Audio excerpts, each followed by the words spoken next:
How's it going, guys?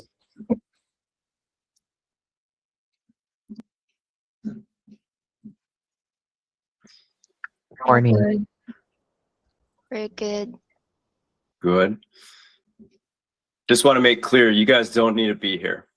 I know you're currently working on things, so this is not a required action.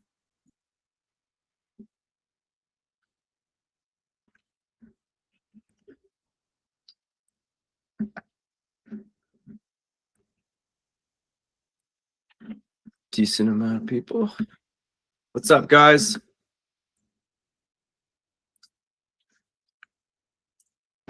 Let's Good rock and morning. roll. Morning. Morning.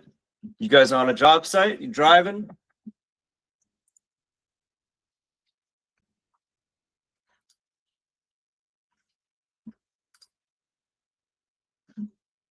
Okay, let's rock and roll. We'll get this day started. Oh, hello, Denise.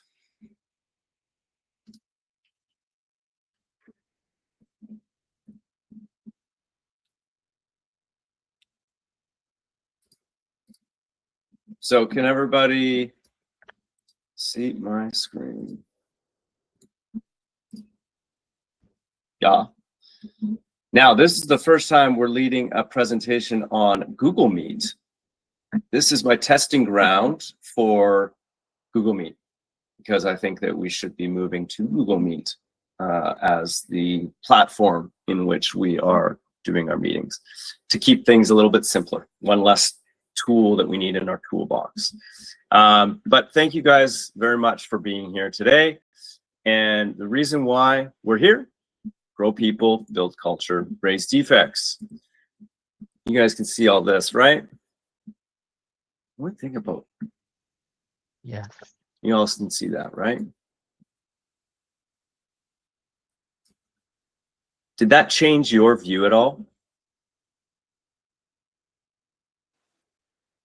No. Participation. Yeah. If you're gonna be here, you might as well participate, people. Did that change? I'm just asking, did that change your view of things when I shifted my screen? No. No? No, Okay, cool. not on my end. Awesome. That's good to know. Thank you. Live feedback. We get things done. We get it done well. Challenges don't slow us down. They fire us up, aiming high, executing with excellence, and never settling for less than our best. Grow people, build culture, and raise defects. Manuel and Jan, it's good to have you guys here listening in. So the Leadership Lab, the purpose around this is just to have quick touch points with you guys on Wednesdays to talk about leadership, because leadership is crucial in how we operate day to day. We lead ourselves, we lead others. We are always leading, whether we accept that or not. We are leading day in, day out. And so we want to be equipped with tools, with resources in which we can better lead ourselves and others. Strong leaders, I read this the other day, strong leaders operate during the bad and good, the good times and the bad. Christmas light time definitely has its share of bad times, and it has its great times too. It is a stressful time of year, and so just again, thank you guys for being here. I know that it can be tough. We have lots of people, their demands of us, how we handle those different situations, how we handle the situations with our team in stressful environments like the Christmas light season. This all is very much part of the journey of leadership. Simon Sinek, have you all heard of Simon Sinek? No. No. Okay. Hey, that's fair. So Simon Sinek wrote, he's written a number of books. He is an incredible speaker, author. First book was Start With Why. Secondary book was Leaders Eat Last. And he's got another book out that is on my list. That's another one. It's really good, and it's called The Infinity Game. And it's all about, well, anyways, we won't get into this, but I wanted to start today off with Simon and the talk that he gave, just a little one, because it's not about managing. And I tricked you all for saying that it's about managing people. It's about leading people. And so we're going to listen to Simon right now. The problem is no one For me, I like in my, how do you say, like the church, we read a lot, but it's regarding like Bible and everything like that. Mhm. But I noticed with the meetings that we were doing with you that few things we actually can apply here as well. So that Mhm. was really nice to see. But as well, I think if you, for example, share these books that you mentioned today for this person, it will be nice because that way we can start with something in mind, like in my end, right? Yeah.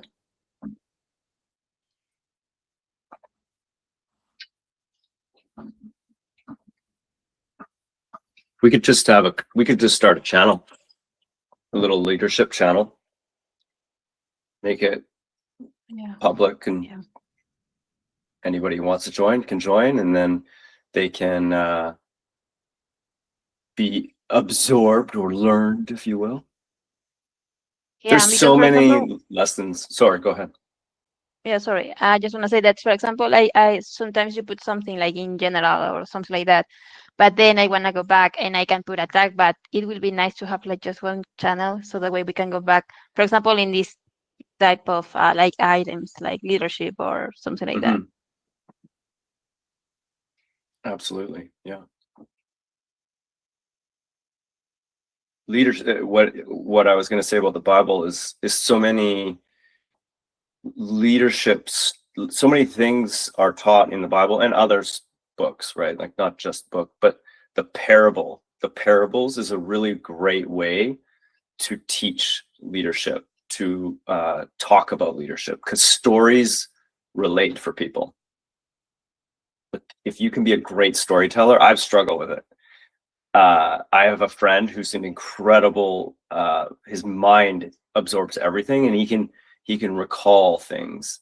And so he tells stories often that are, 5 years ago, 10 years ago, spot on. And it's listening to him talk about leadership is great because he articulates it so well. And in the Bible and other books, that's where it resonates with people, right? Because they're reading a story.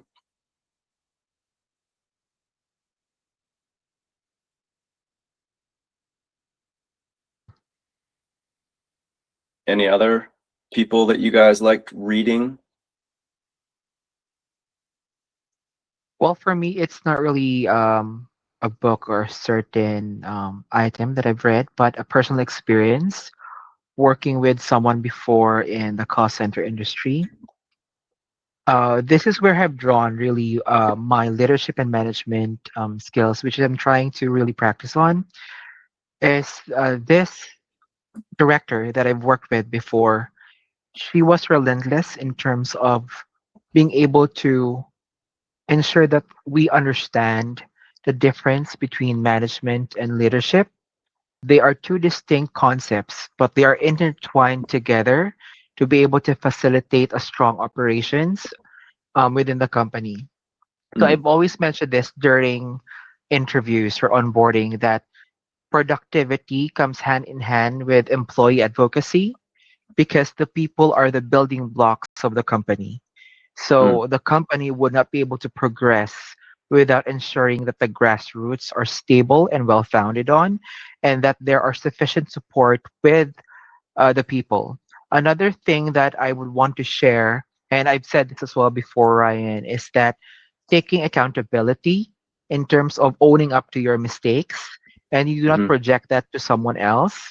By doing so, you become self aware of your own strengths and weaknesses and how you'll be able to overcome those challenges and develop how you would be able to work with yourself and amongst with your peers or colleagues in the company. So those are the things that I live up to in terms of values, and my morality in terms of working within an organization is making sure that we take accountability for our own actions and that we stand by our truth and values. So Hmm. there. What does ownership look like to you? Ownership for me is just really making sure that if ever you make a mistake, you own up to it. There's no beating around the bush. There's no way going around it. I mean, if you make a mistake, you own up to it, and then you learn from that. The good thing about making mistakes is that that's an opportunity for you to grow and learn and develop yourself. We do Mm-hmm. not linger or stay with the problem, but we come up with solutions to be able to avoid the same problem the next time. Mm-hmm. Good. So there. Yeah. When you say so there makes me think of this is just not a flack at you, but it really makes me think of like an 8-year-old. So there. Have you ever, I mean, I've got kids, so that one's not an uncommon. So there. It's like ending ending what they like, what they want to say with so there. It's like, it's a joke. It's a joke. It's funny though. A book that I really liked, and I've listened to it a couple times. I mentioned it. Denise knows about this one, and others have listened to it or know about it. It's also in the career ladder for field staff. It is called Extreme Ownership by Jocko Willink, and it's a great book. He's got a whole bunch of books out. He's one of the most well-known Navy SEAL out there. And he shares stories about leadership, and he shares stories about accountability and ownership. And often I think of that book when I'm dealing with hard situations, because he talks about the extreme ownership of things when something goes right or wrong, but usually it's in the case of something going not so right. But in cases where it's also going right, it's about saying this person did great, even though like maybe you did a lot of it, like praising that person. But in situations where it doesn't go right, it's about saying it's on me. How can I fix this? Like I even think about this season, and we've had lots of challenges this season. There's, it's not hidden from anybody. We've had a lot of challenges this season, and I've been documenting along the way the things that have gone not the way I would want them, and saying like, what was my impact or not my impact in this situation, and how could I change it in the future seasons? Because we all have ownership, and the sooner we can take on I'm willing and able to take on that ownership, lead from it, and say, I screwed up. This is my part of the whole thing. This is how I'm going to fix the thing. It raises the whole team up, because then other people are like, oh, I know that this person's going to stand with me even when we have problems. And they're not going to point the finger at me.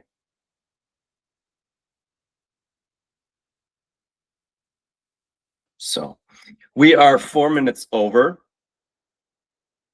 We're not going to do the grateful. We're going to get to work. Quick actions from today. We are going to start a leadership channel. Thank you for that, Denise. That was a great idea. And I want to encourage everybody. It's always easy when we first start things. There's lots of momentum. There's like, yeah, rah, rah, let's get going.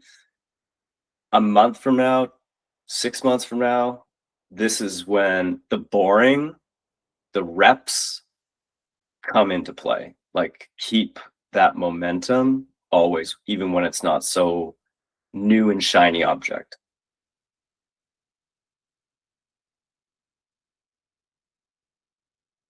So thank you very much, everybody, for participating and being here and listening. Have a great day. Thank you, Ryan. Thank you, Thank you, guys. Ryan. Bye. Bye. Bye.